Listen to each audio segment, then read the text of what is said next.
Magandang hapon po. Nagdulot ng lahar flow ang patuloy na pag-ulan sa Irusin, Sorsogon.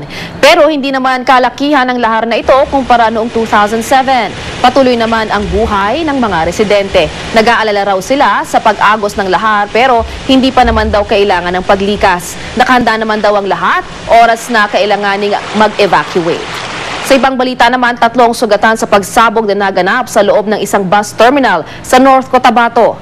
Ayon sa pulisya sa bayan ng Carmen, naganap ito sa Carmen Public Terminal bago mag-alas 11 ng umaga kanina. Agad naman daw itinakbo ang mga nasaktan sa iba't ibang ospital. Patuloy na inaalam ng pulisya ang motibo sa pagsabog at kung sino ang nasa likod nito.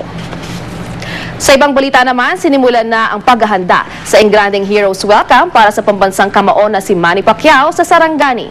Ito'y matapos mapanalunan na ika-8 division title ni Pacman na kongresista ng Sarangani. Pinaplanong magdaos ng concert na tatampukan mismo ni Pacman. Hiling ng mga taga General Santos City na sana'y makaikot si Manny sa kanilang lugar. Planong isabay ang Heroes Welcome sa Monato Festival sa Sarangani ngayong Nobyembre. Mula sa tahanan ng katotohanan, ako po si Lala Roque.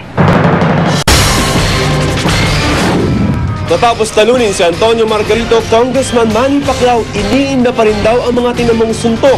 Mga Medyonisya na himatay habang nanonood sa ringside. Blow by blow ng laban, muling sulyapan. Bakang Pacquiao Margarito tinutukan maging ng ilang Hollywood celebrity.